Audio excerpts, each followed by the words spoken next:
Good news today, नई उम्मीद जगाने वाला हिंदी न्यूज चैनल। नमस्कार, बिज अड्डा में आपका स्वागत है। मैं हूं आलोक जोशी।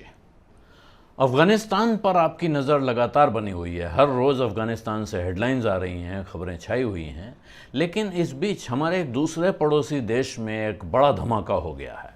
एक तरह से कहें तो बम फट गया है। श्रीलंका में फूड इमरजेंसी का ऐलान हो गया है। वहाँ इकोनॉमिक इमरजेंसी या आर्थिक आपात स्थिति लग गई है। श्रीलंका की सरकार ने खाने पीने के सामान की जमाखोरी और मुनाफाखोरी के खिलाफ कड़े कदमों का ऐलान किया है। और जानकार लोग ये बता रहे हैं कि ये सिर्फ खाने का संकट नहीं है, बल्कि श्रीलंका की अर्थव्यवस्था के लिए बड़ी मुसीबत का संकेत है और इसीलिए वहाँ आर्थिक आपातकाल का ऐलान हुआ है। और कुछ जानकारों का तो यहाँ तक कहना है कि श्रीलंका इस वक्त LTTE यानी Liberation Tigers of Tamil Eelam, पृथकतावाद का जो आंदोलन वहाँ चल रहा था, उससे बड़े संकट से जूझ रहा है। और सच कहा जाए तो ये कोरोना की चेतावनी को हल्के में ले रहे लोगों के लिए एक बहुत बड़ी खतरे की घंटी भी है। कोरोना के काल में श्रीलंका का पर्यटन उद्योग करीब करीब ठप हो गया था और जिन चीज़ों का एक्सपोर्ट वहाँ से होता है वो भी लगभग बंद या बहुत ज़्यादा गिरावट उनमें आई थी, ये हो चुका है। और इसी दौर में विदेशी निवेश भी कम हुआ और उल्टे जो विदेशी निवेशक श्रीलंका के बाज़ारों में पैसा लगा रहे थे, उन्होंने वहाँ से अपना पैसा निकालना भी शुरू कर दिया।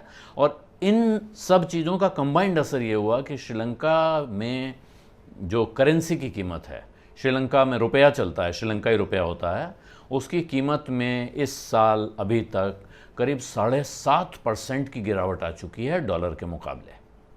सिर्फ अगस्त के महीने में दूसरी तरफ जो दूसरा संकट है, महंगाई 6% का उछाल देख चुकी है सिर्फ अगस्त के महीने में।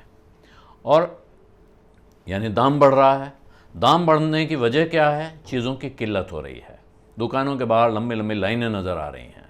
और किल्लत की वजह यह है कि श्रीलंका अपनी ज़रूरत का ज़्यादातर सामान इंपोर्ट करता है और इस वक्त उसके पास इंपोर्ट के लिए विदेशी मुद्रा लगभग नहीं है। नवंबर 2019 में यह सरकार बनी थी, राजपक्षे की सरकार। उस वक्त श्रीलंका के पास करीब 7.5 अरब डॉलर का विदेशी मुद्रा भंडार था। इस साल जुलाई के आखिर तक ये गिरकर सिर्फ 2.8 बिलियन डॉलर यानी 2.8 अरब डॉलर ही रह गया था। और उसके बाद से भी देश से पैसा निकलने का सिलसिला जारी था। जितना पैसा निकलता जाता है उतना विदेशी मुद्रा भंडार भी गिरता है और उस देश की करेंसी की कीमत भी गिरती है। करेंसी की कीमत इसी दौर में लगभग 20% गिर चुकी है। कोड़ में खाज ये है, यानी जब से राजपक्षे की सरकार बनी तब से अब तक 20% की गिरावट श्रीलंका की करेंसी में आ चुकी है।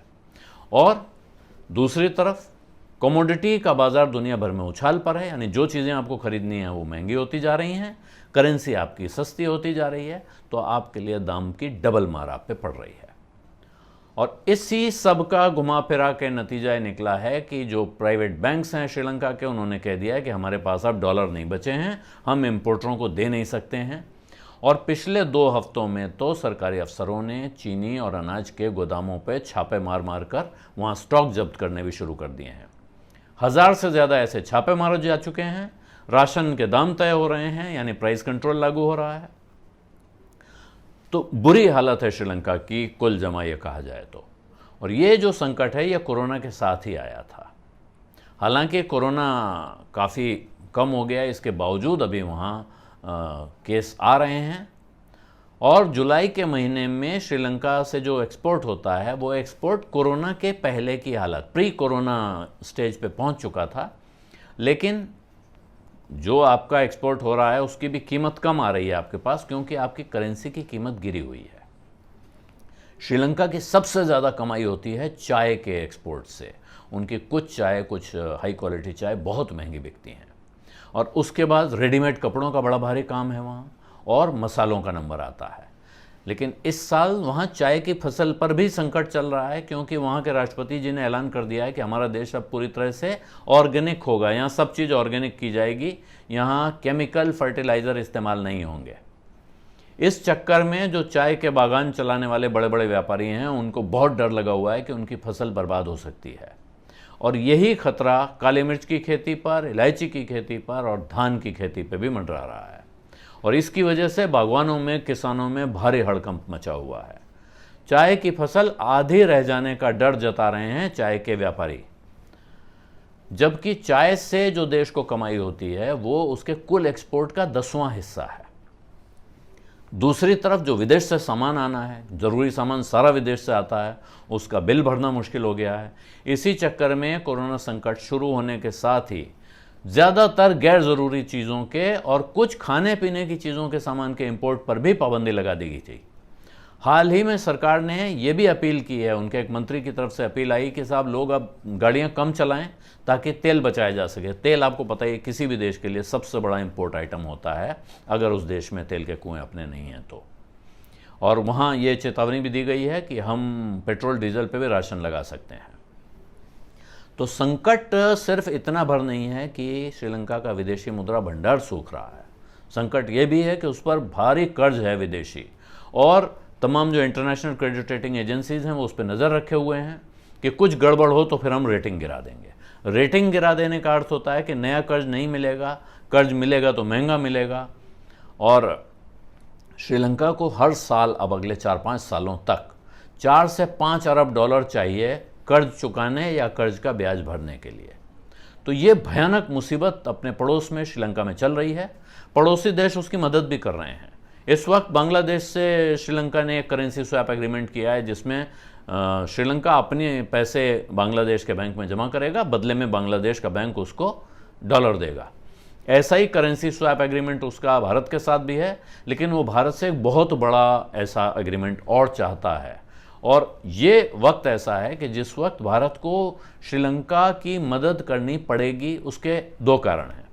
एक कारण यह है कि भारत का श्रीलंका के साथ जो व्यापार है, सबसे पहले अगर श्रीलंका की हालत ख़राब होती है तो उस पर असर पड़ेगा।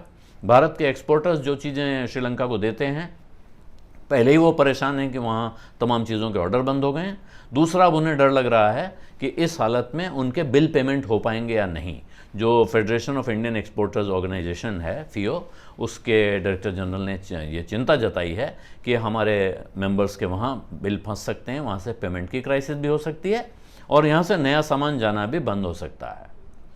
तो इस वक्त जहाँ बांग्लादेश मदद कर रहा है, दूसरे देश भी मदद कर रहे हैं, चीन से उसने बड़ा भारी एक करेंसी स्वैप एग्रीमेंट किया हुआ है, भारत से भी वो चाहता है।